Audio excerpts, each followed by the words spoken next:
Today I'm going to talk about CSE, of course, but I'm going to particularly focus on issues relating to looked after children and mental health, and I'm also going to think particularly, about how we respond to young people in general, young people with extra vulnerabilities. And of course, as you might expect from my role, I'm going to place it all within a children's rights perspective. I want to start really with that's what I'm going to be covering today. I want to start with a quick word about my office's involvement in policy development on child sexual exploitation in Wales. Firstly, as a lot of you will know, my predecessor, Keith Towler, and now I have been involved in the strategic coordinating group of Palio, Operation Palio.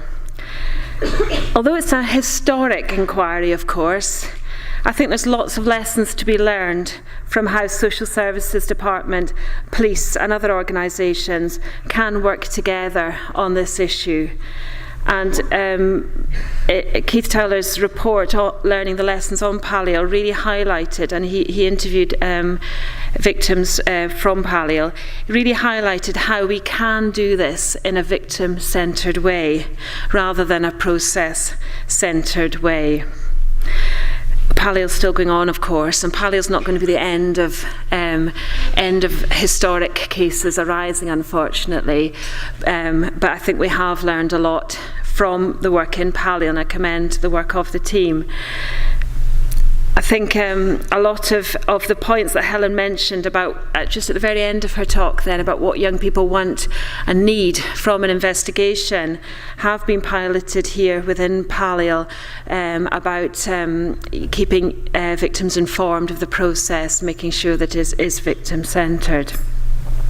And I think that as we continue to respond to current day issues of child sex exploitation, we can learn really from where we haven't responded well in the past and move forward in a much more victim-centred way and a young people-centred way. The second way that I'm involved in policy responses to child sex exploitation is that I chair a national CSE round table. And again, that's following on from work started by my predecessor. What we do is we bring together people from all of the agencies, both devolved and non-devolved, so including police, social services, education, voluntary sector and health. And what I'm trying to do with that group is to facilitate sharing across agencies and crucially right across Wales, because there's no point in us reinventing the wheel in every part of Wales. There's really, really good regional work going on, and I think particularly in North Wales, but where there is really good work going on, let's share it and make sure that we have a really good response across Wales. It's also really important that we get a consistent response across Wales so that wherever young people are living in Wales, we know that they're going to receive the best practice and that shouldn't be a regional lottery.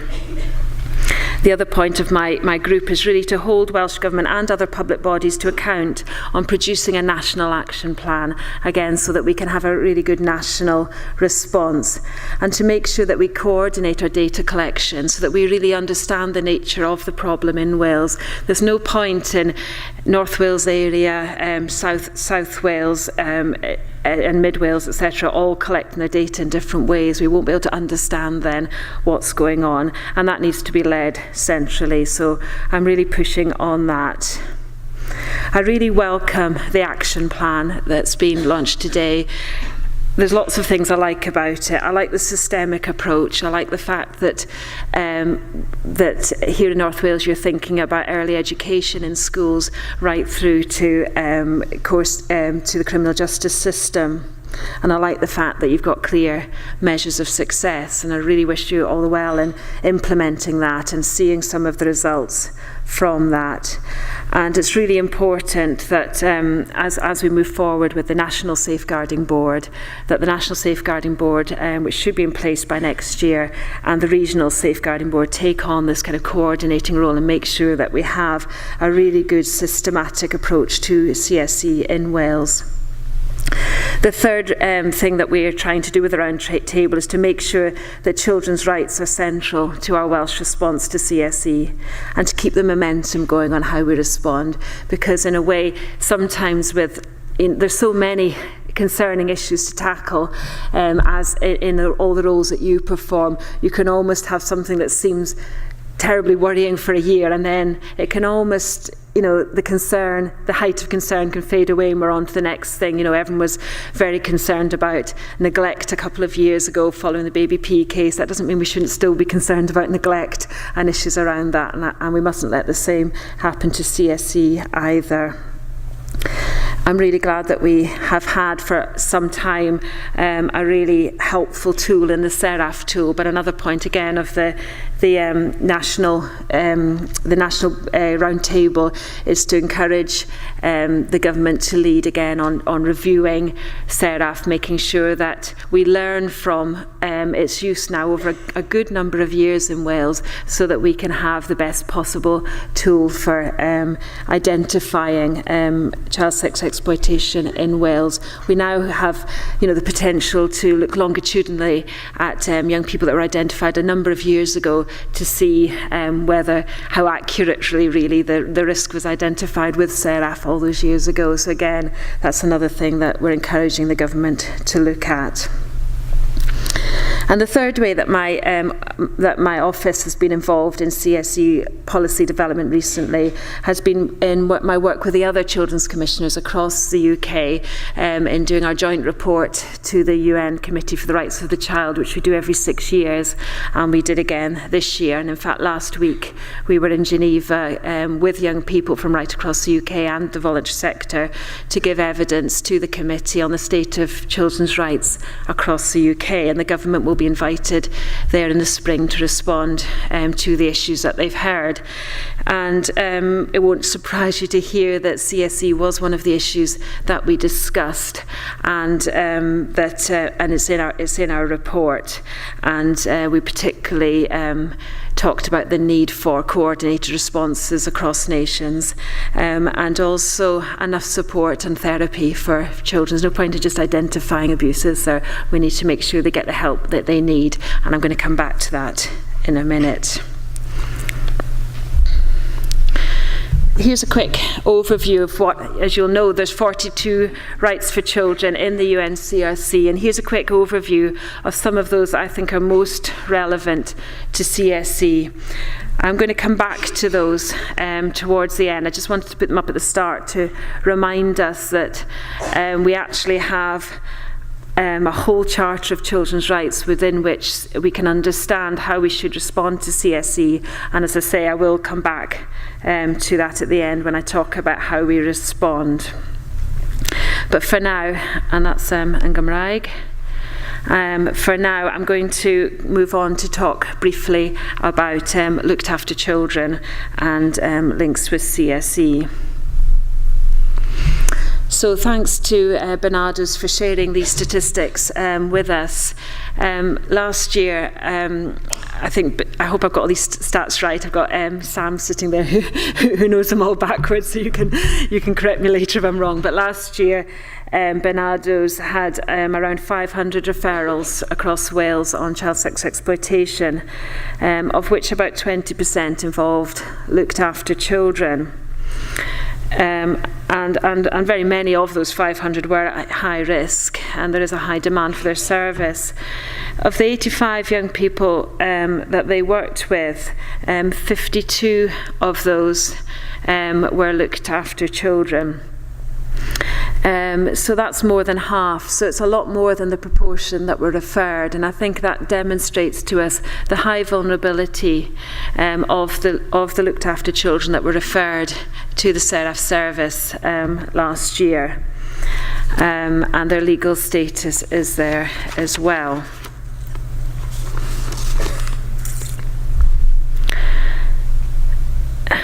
Now, of course, looked after children and young people are vulnerable to child sexual exploitation for all sorts of reasons, including the early trauma that they've experienced often, and the separations and the disruptions to attachments to secure adults throughout their childhood. But of course, many become looked after because they are victims of child sexual exploitation as well. So the figure is complex, and I'm not trying to suggest that they're always at high risk because they're looked after. It's often they've become looked after because of their risk. Now, you'll be well aware of this, and we know that many children are placed away from their home area as a response to CSE, which is an attempt to make them safe, get them away from the circle of harm that they might be involved in and the environment that they're involved in. There is, of course, risks involved with that. What we're doing when we do that, and I completely understand the reasons why that's done, by the way, but what we're doing when we do that is we're disrupting the child's life and their attachments and their identity with their local area rather than the perpetrators, and there are therefore real risks in doing that.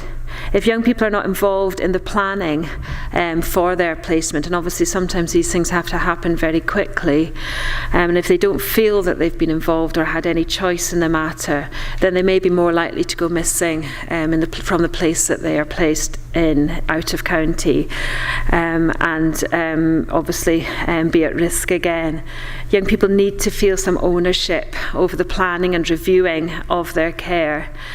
As we heard very vividly already this morning, they've been in powerless relationships already when they've been involved in child sex exploitation, and we need to be really careful that we're not replicating some of that experience in terms of feeling powerless, feeling you have no choice and no agency over your own life.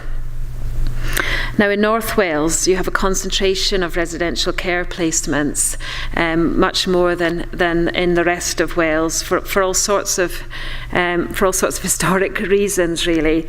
And so, North Wales sort of probably over cares for, in a way, in terms of numbers, young people who have experienced significant trauma.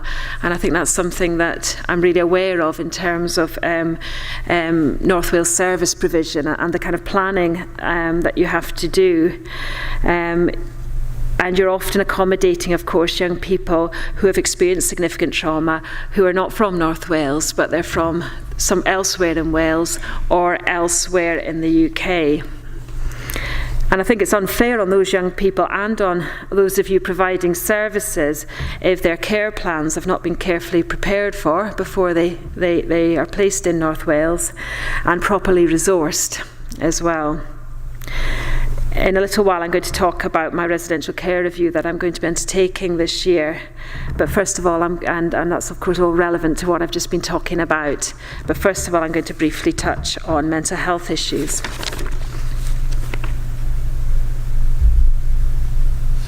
We actually know a lot more about the impact of child sexual abuse than child sexual exploitation on mental health, because we've been aware of the issue of child sexual abuse for much longer. And of course, a lot of the impact on children and young people in terms of their mental health is similar. We know that there's a much higher prevalence of mental illness and self-reported mental health difficulties for young people who have experienced child sexual abuse or child sexual exploitation. The kind of problems that they might experience include depression, self-harm, post-traumatic stress disorder, and borderline personality disorder. About 50% of child sexual abuse victims experience one of those disorders.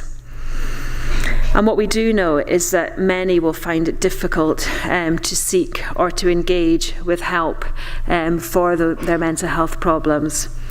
And I think that's particularly if the help that we're offering is traditional clinic-based help in very kind of official kind of settings. And I think we probably need to think a bit harder about how we offer our mental health support for young people and make sure that we can do it in an accessible way. And I'm going to come back to that in a minute.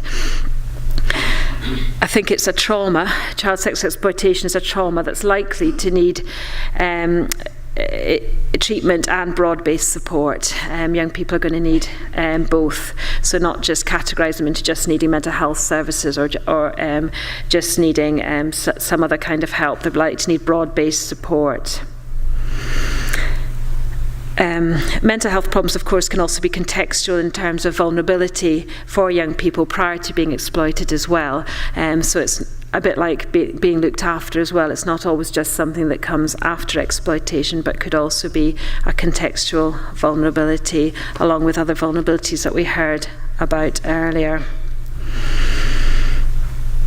I think we need to think really hard about how we provide our support to children and young people, and particularly the under-provision of therapeutic services for young people in Wales and indeed, as I know from the other commissioners, throughout the UK.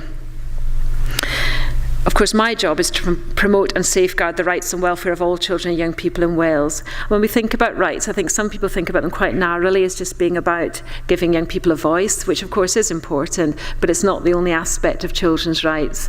I usually explain it as being about the 3 Ps: participation, provision, and protection. And of course, for CSE, we need to think about all of those things. We need to think, of course, about protecting children and young people, but we mustn't stop there. We need to think about how they can participate in making choices about what happens to them once they've been protected or once their abuse has been identified. And we need to make sure that they have the right provision. That's just as important a right as having the right to have your say. And I think that sometimes when people think about children's rights, they forget that it's all 3 Ps that are important. It's all 3 Ps that, as Commissioner, I'll be speaking out about. So to go back to those children's rights, I think that if we use a human rights perspective for our thinking about how we tackle child sexual exploitation, and also how in general we respond to looked after children and those who require mental health provision, it actually provides a solid foundation and connects all 3 of those areas: abuse, being looked after, and needing mental health services. If we use a young person or victim-focused approach that's responsive to their needs, then we're giving Article 3, best interests, are being given primary consideration. Thinking about children's rights also puts protection at a premium, Articles 20 and 34 up there, including the right to be protected from sexual abuse. The Children's Rights Convention also gives young people the right to be heard, Article 12, and the right to have special help if you've been abused. So it's not just about immediate protection, it's not just about identification, but young people have the right to the help that they need if they've been abused. And of course the UNCRC also gives special consideration to the rights of children who are looked after away from home, Article 20 and Article 25. So the right to special care and the right for that to be reviewed and to make sure that it's the right care for them. But I think when we're thinking about CSE, fundamentally, Article 6 is also very relevant, the right to survival and development. Because the reality is that for some young people involved with CSE, their very right to survival or to develop as young people and into adulthood can be fundamentally threatened. So for me, CSE and how we respond to it is an absolutely fundamental children's rights issue, and one that we should all be thinking of within that frame. Wales has strong children's rights legislation under the Children's Rights Measure, which says rights must be at the heart of all our decision making. If we can get those services right, we will be fundamentally fulfilling the UNCRC in Wales, but we need to think really hard about how we can get it right. Because thinking about how we respond to our most vulnerable children, I think the time has come to think more fundamentally about how we respond to children and young people who need our extra care and support, whether it's because of CSE or other vulnerabilities. We actually do know what they need. We heard some of it this morning already, and a lot of you know this from your practice experience as well as from research. Young people need a relationship-based service with people that they have the opportunity to build trust with over time. There's no point in young people, I think I was going to make this point, but Helen already made it beautifully, that if we keep if young people keep having to meet lots of different people for lots of short periods of time, then we're not given the opportunity to trust us. And we've heard very vividly this morning about how young people can have very poor experiences of trust with adults, and they need time to do that. Young people need the right services for help and for healing that are accessible, so not, again, not in the kind of environments that young people would find difficult to access. And they need to be timely. There's absolutely no point in young people having to wait 8 months or a year for an assessment for a service, for example. What we end up providing, not always, but too often, is a series of services that are complex and confusing to navigate. It can be complex and confusing for all of us, can't it, to work out what services there are and what people's entitlements are. Much more confusing if you're one of these vulnerable young people. And they involve the retelling of personal accounts over and over due to the multiple assessments and multiple professionals, and may involve long waits for help that's urgently needed. We place institutional barriers that are not designed around the individual but the service, such as that you need to enter a whole new realm of assessments when you turn 18. And we do that right across our different services, whether they're health or social services, for example. Helen spoke this morning about that we need to have a stance of professional curiosity. And I think that that's what we all need to have. Let's move on from being frustrated about some of the barriers I've talked about. Being frustrated, we all know that we should all work together more. We've been saying that since I qualified as a social worker in 1992.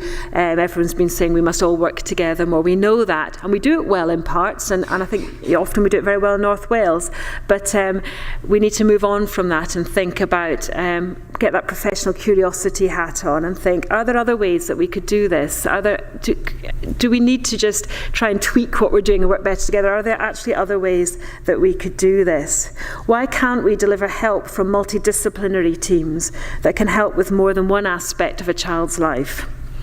Why can't budgets be pooled so that there's no wrangling over who is going to pay for a service that everyone agrees is needed? Seeing the way that North Wales Regional Safeguarding Board is working in a joined-up way on CSE issues does give me some hope. And North Wales does do joined up well, I have to say, and often when something's moving regional, North Wales will always be the first region that seems to get that together right. But I'm aware that even in North Wales, not everything is perfect when it comes to joined up working. If CAMS are telling me that the young people they work with desperately need social care services, and social services are telling me that their young people desperately need CAMS, then my question is, why not set up a joint service for them rather than just continue being frustrated about that? And why shouldn't that joint service also include education so that evidence-based primary early intervention and preventative mental health and well-being services and sex and relationship services can be delivered in schools as well? Some of these things are happening in pockets around Wales, and you have a really nice joined up plan that you're launching today, but they're not yet routine, and working together is not always the same as delivering a joined up service that feels joined up to the end user. I think that we have the chance to have a bit of a moment here in Wales over the next couple of years. We have some really strong planning around CSE regionally and just about starting to get there nationally. We have the Together for Children and Young People initiative on children's and adolescent mental health that's trying to look at mental health and well-being services more systemically, from early prevention right through to clinical services. We have the Donaldson review of education, which is putting well-being, says we're going to put well-being at the heart of education in Wales, and that's been accepted and is going to be implemented over the next few years in Wales. We have a chance here to join all that up and get things right in Wales. It needs really strong leadership from Welsh Government and from the regional safeguarding boards, which is why I'm really delighted to be here today to hear about some of the strong work that's going on here. But I do think that we need to be bold, we need to have that professional curiosity, and we need to be prepared to think differently rather than to patch up around things because we've always done them that way. I just want to mention that I am doing a project, a thematic review of residential care over the next 6 months. I've already spoken to some of the leaders in your fields about this, but we'll be starting our field work in residential care in December and January and reporting at the end of March. But in the meantime, I've been talking to lots of people who have expert knowledge about residential care, and there'll be lots of people in this room who are part of that, to make sure that we ask the right questions when we're doing the review. And I will come back to the experts in the field before we publish. Consultation so far suggests we should be asking about quality of provision and ambition for positive outcomes. We should be asking about care planning and young people's involvement, out-of-county and cross-border issues, access to health and education services when young people are placed in residential care, relationships with social workers and quality and frequency of contact with social workers, planning for leaving care, access to advocacy, choice and sense of self-determination, and how young people are kept safe from sexual exploitation in residential care. I've got a very long list already, as you can see, but if you think there's other questions that we should be asking, will be hanging around here at the end of the conference, and please don't hesitate to come up and talk to me about that. I also want to give a very quick plug to my What Next survey. We've had Children's Commissioners in Wales for 14 years. I'm the third. I think it's a really good time for us to pause and think, what's the Children's Commissioner for? What should she be concentrating on? What should her priorities be? I have a new issue comes into my office every day, 3 times a day, and I need to prioritise. You can be absolutely sure that some of the vulnerable young people we're talking about today will be a priority, but I do want to hear from children and young people in your lives, whether it's your children at home or children you work with. Please get them to fill in the survey, and also adults. There's an adult version for people who work with children or our parents. So please do fill in our survey. It takes you about 10 minutes. We've got versions for all ages of children, including easy read versions for children with learning disabilities and BSL versions. It's on the website. Take you 10 minutes. Please do it before the 1st of November to influence what I concentrate on and to help me build a strong evidence base for when I'm nagging governments and local authorities about what they do. These are my contact details. I'm going to be Commissioner for the next 7 years. I want to have a really strong relationship with people in all fields who are concerned with children and right across Wales. Please feel that you can get in touch with me anytime to tell me about we can help sometimes with specific cases that you've got stuck on, but also general issues that you're facing. I'd love to hear from you. It's the only way I can get things right, if I can work with all of you. Diolch yn fawr iawn.